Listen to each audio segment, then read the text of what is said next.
Hi guys, welcome back. It's Donwozi here, and today I'm going to be showing you my updated Magicka Sorcerer build for Veteran Maelstrom Arena for the Clockwork City patch.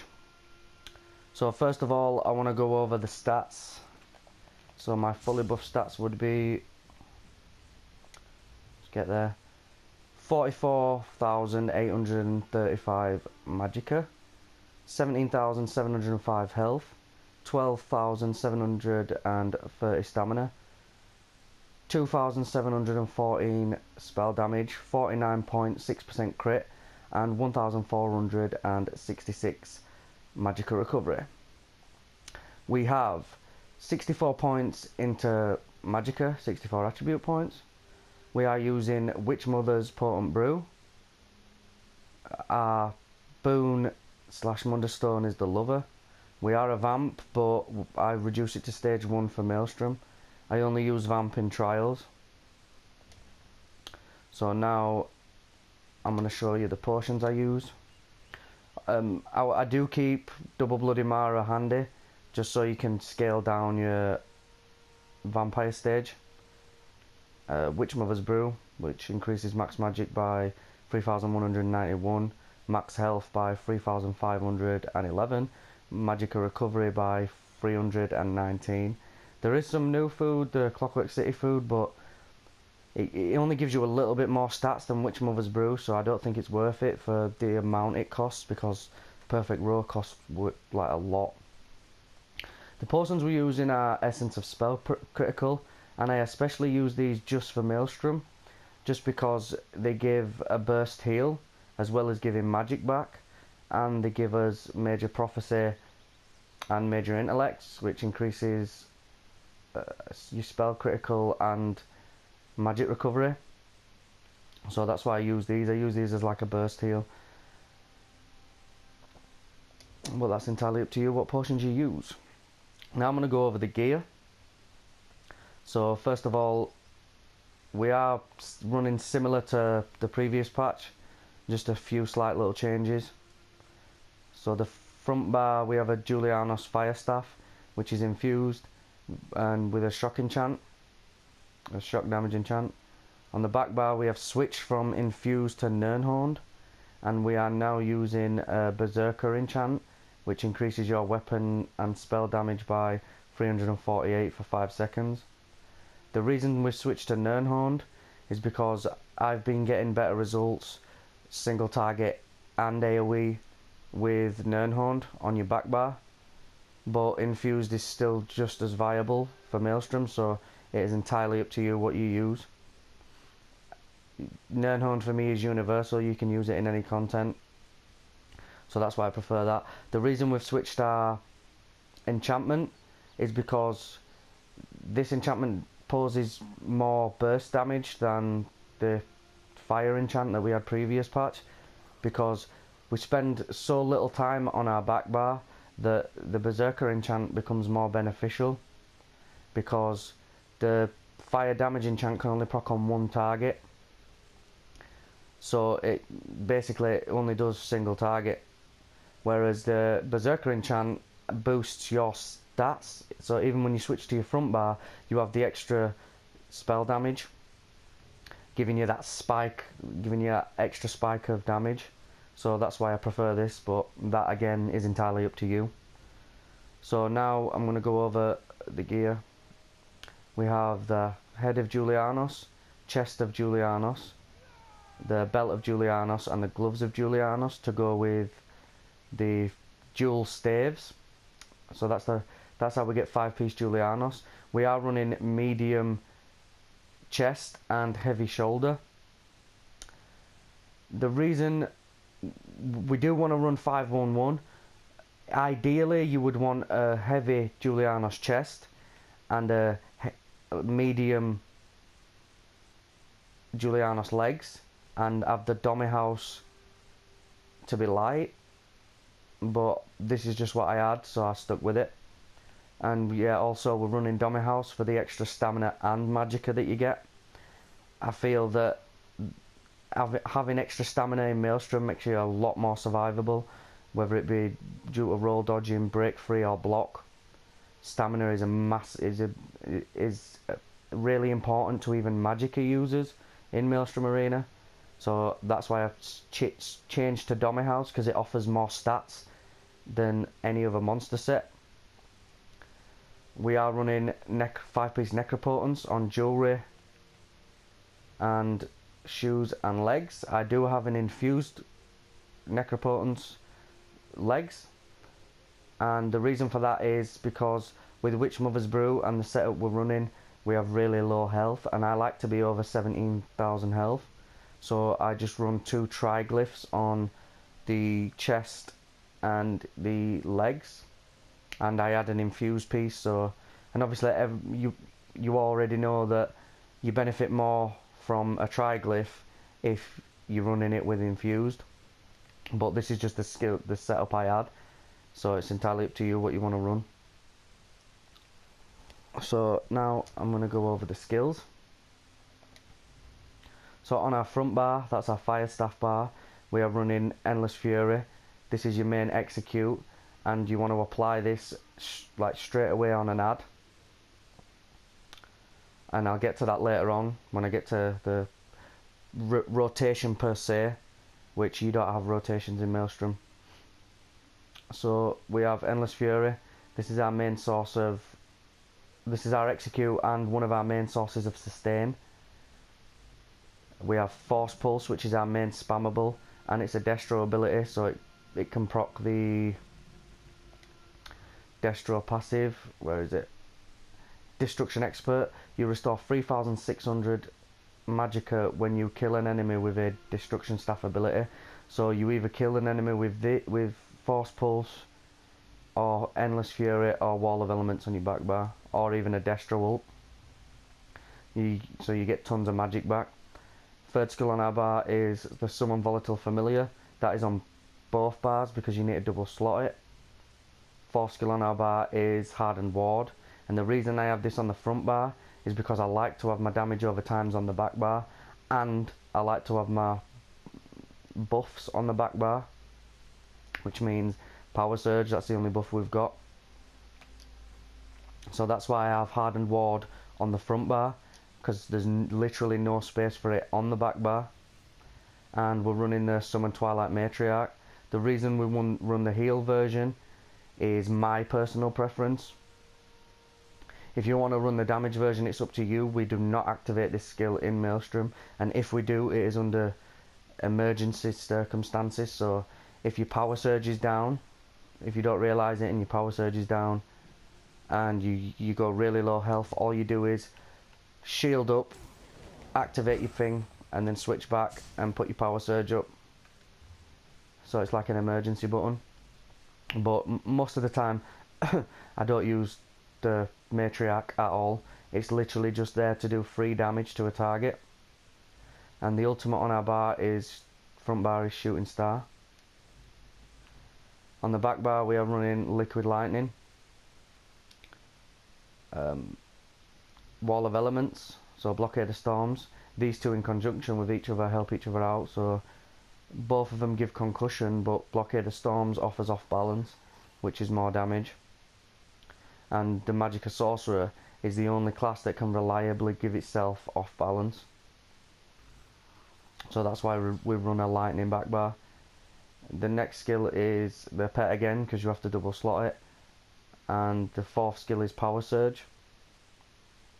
Power Surge is our main source of major sorcery, and one of our main source of healing. So while active, dealing a critical strike heals you for 2,550 health. This effect can occur once every 1 second, so basically every second it gives you a heal. But just bear in mind that this can crit, so that's why it's so OP, because it can crit. And I mean, you have really massive shields, so make sure you're keeping your shield up, because our crit is quite low on this build, so your heals might feel a bit slower than they normally do. But obviously we've got massive shields to counteract that as well, so it doesn't really matter. So the fifth skill on our bar is the Matriarch again, because you need to double slot pets. And the ultimate is Thunderous Rage. This one's a given. It is the strongest ultimate in the game by far. So now I'm going to go over some passives. I'm not going to go too into description with the passives. I'm just going to tell people what to get. So if you want to skip past this part, I will have timestamps in my description. So right now I'm going to go over the passives. So you're going to want to take all the dark magic passives. So Unholy Knowledge, Blood Magic, Persistence and Exploitation. You're going to want to take the Daedric Summoning passives, Rebate, Power Stone, Daedric Protection and Expert Summoner. You're going to want to take the Storm Calling passives, Capacitor, Energized, Implosion and Expert Mage. You're going to want to take the Destruction Staff passives, Trifocus, Penetrating Magic, Elemental Force, Ancient Knowledge and Destruction Expert. You're going to want to take the Light Armor passives, Recovery, Avocation, Spell Warding, Prodigy and Concentration. You're going to want to take Windwalker from the Medium Armor skill tree. This is not required, but it's really helpful in Maelstrom for a bit of extra stamina recovery. But it's entirely up to you. Stamina recovery means more stamina means more blocking, more roll dodging, more breaking free, an easier time in Maelstrom. So that's entirely up to you.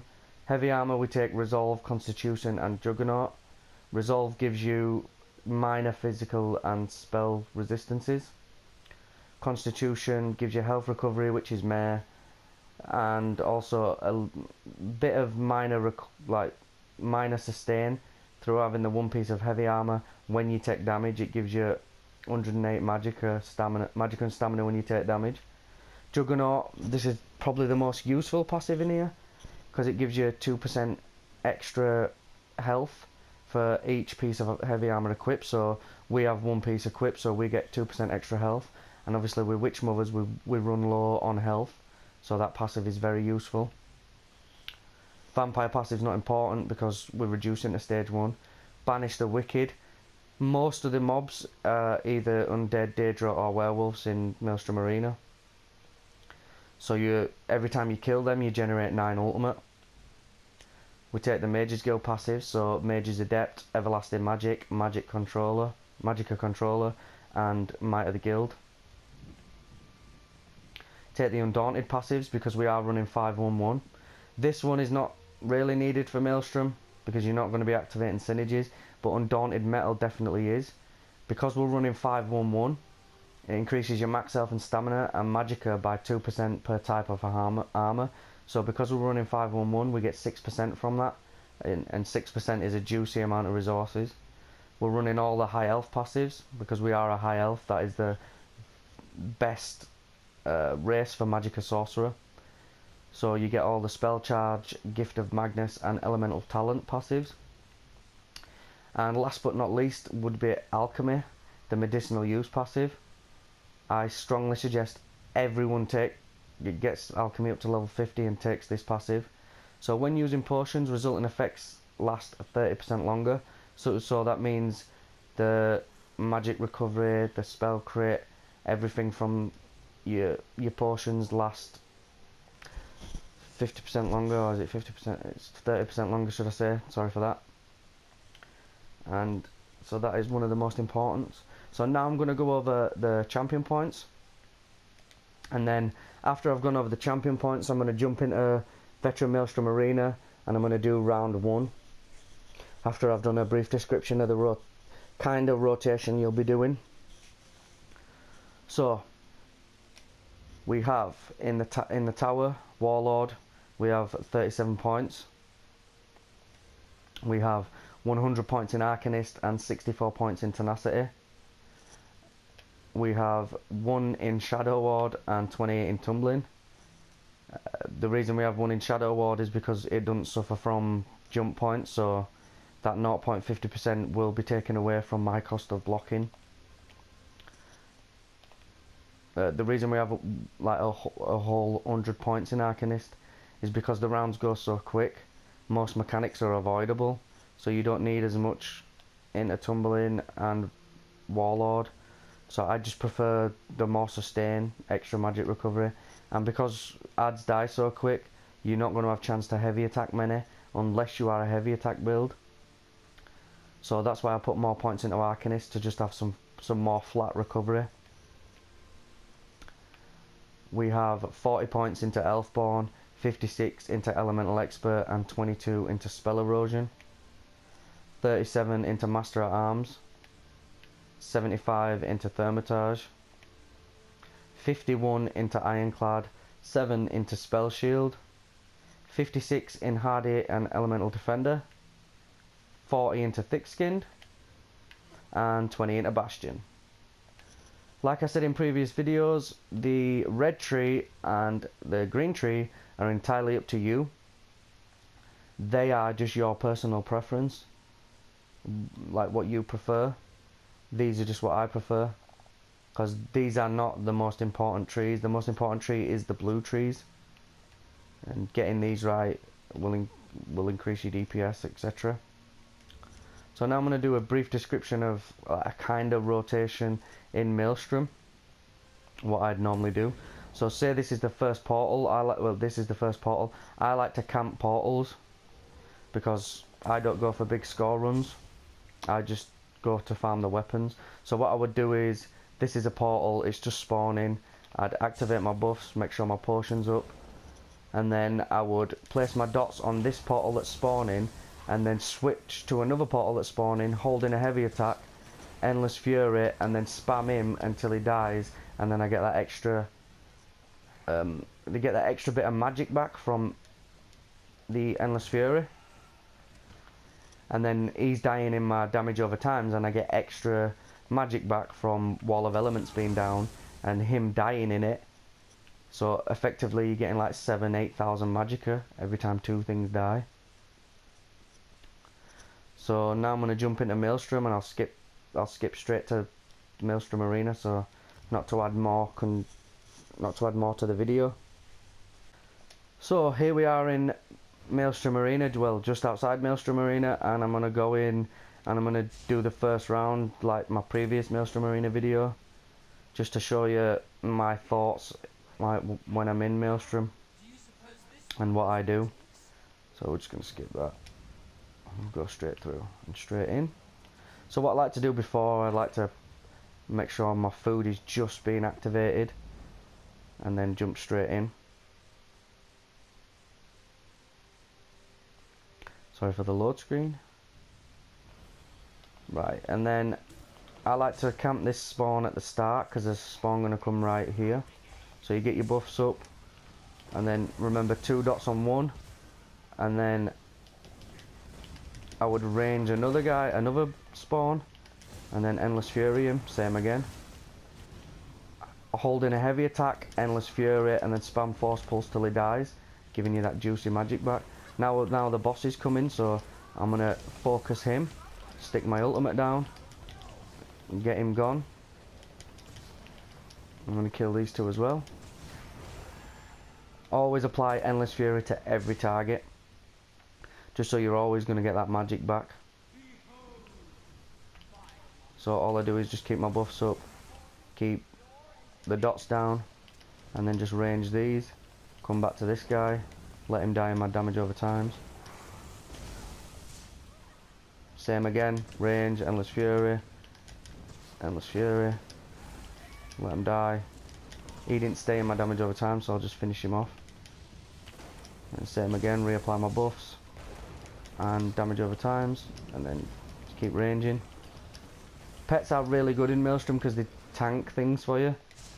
It just gives you so much more easier time.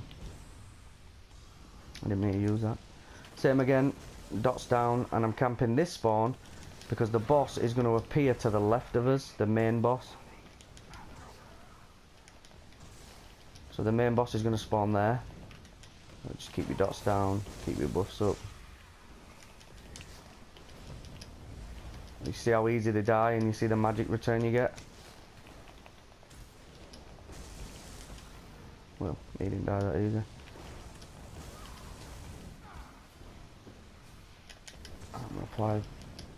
I'm going to get the pets to hit him. the boss.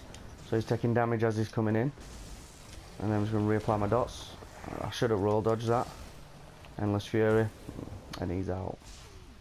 So what I'm going to do on the boss, which is going to spawn here, I'm going to put my dots down and my ultimate straight away. So he comes out to damage. I'm going to make sure all my dots are activated, and then I'm just going to burn him down as quickly as possible. I'm going to reapply wall and the pet, and then I'm just going to carry on attacking him. He's going to move over there, so I'll just reapply my 2 dots and spam my execute for the win.